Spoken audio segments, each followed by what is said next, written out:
Bilangnya Bu. Oke. Lantas dia lihat tapi dia percaya kayaknya nih seorang gelandangan. Lantas dia bilang dalam hatinya nih. Dalam hatinya dia bilang apa? Ya. Dalam hatinya dia bilang bahwa kenapa dia jadi gelandangan? Kenapa dia nggak kerja aja? Harusnya dia kerja aja.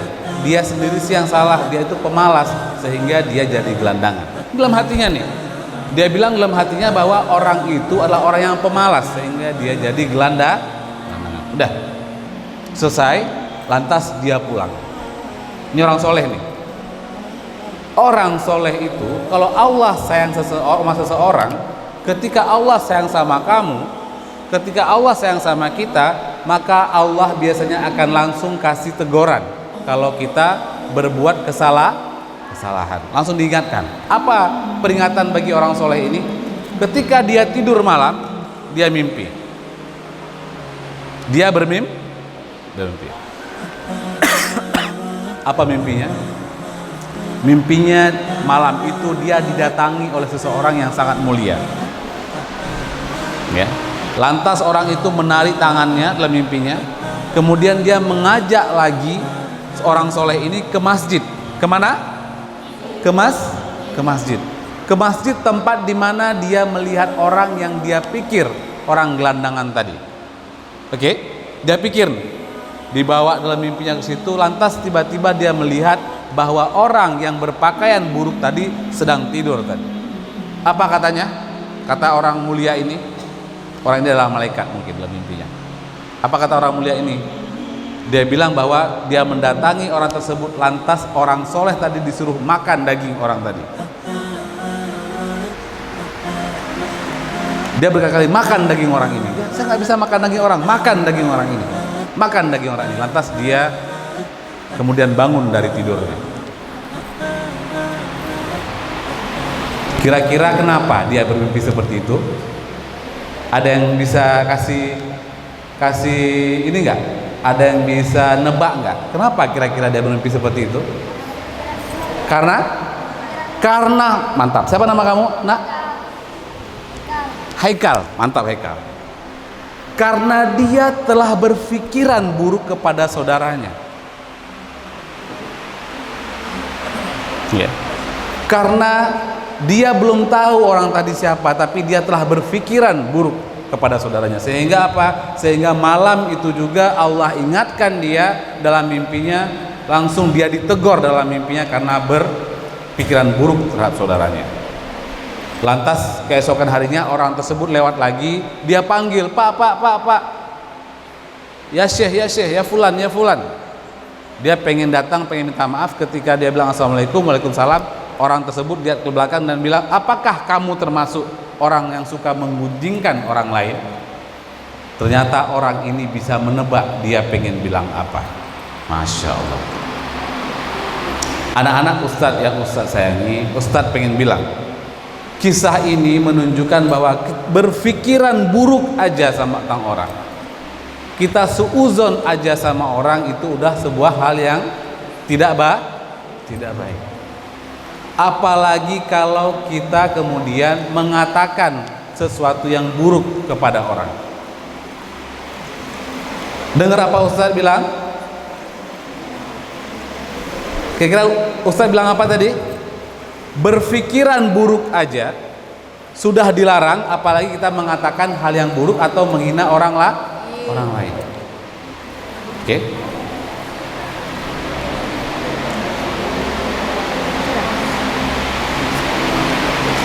Ustadz agak serius malam ini. Berpikiran buruk aja nggak boleh, apalagi menghina orang lain. Apalagi kemudian orang ini terluka hatinya gara-gara kita. Bayangin kalau ada orang yang kita hina, lantas orang ini seumur hidup dia nggak maafin kita. Kira-kira kita akan ketemu lagi sama dia di akhirat nggak? Ketemu nggak? Ketemu. Maka kita akan menanggung dosa itu seumur hidup.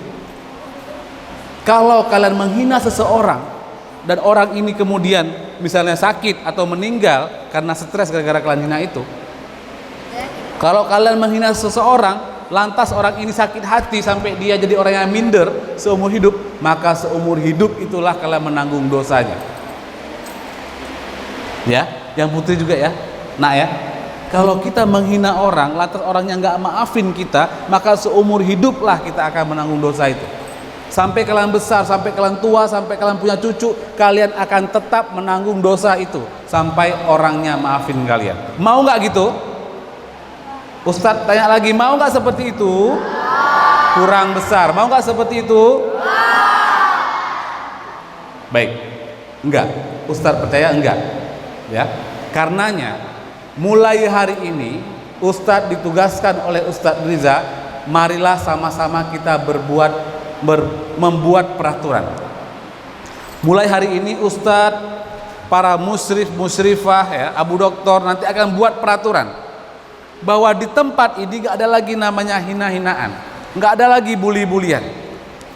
Siapa yang membuli maka akan dikenakan sanksi yang berat.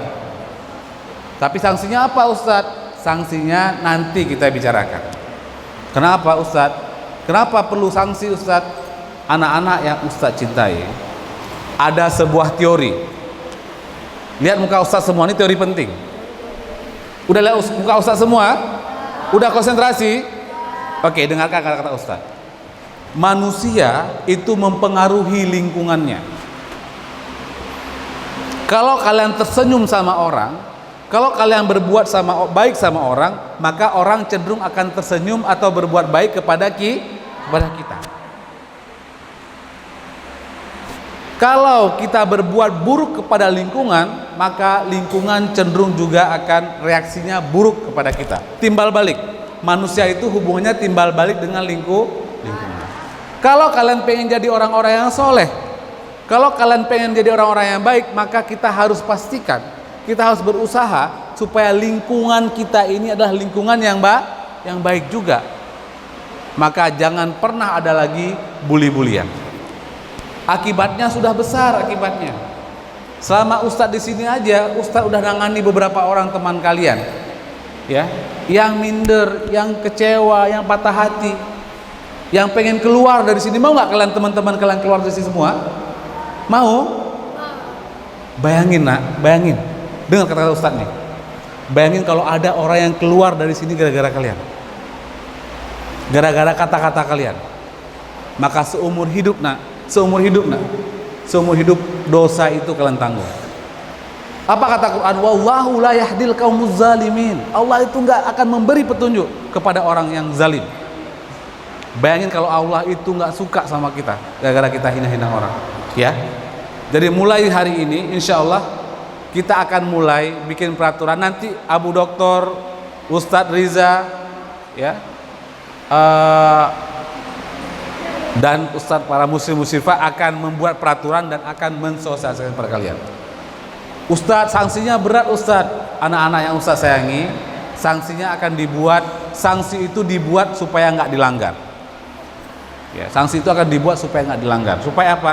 Supaya jangan lagi ada di antara kalian yang kecewa, yang minder, yang memutuskan untuk keluar dari sini. Ustadz nggak mau kayak gitu lagi. Oke? Baik.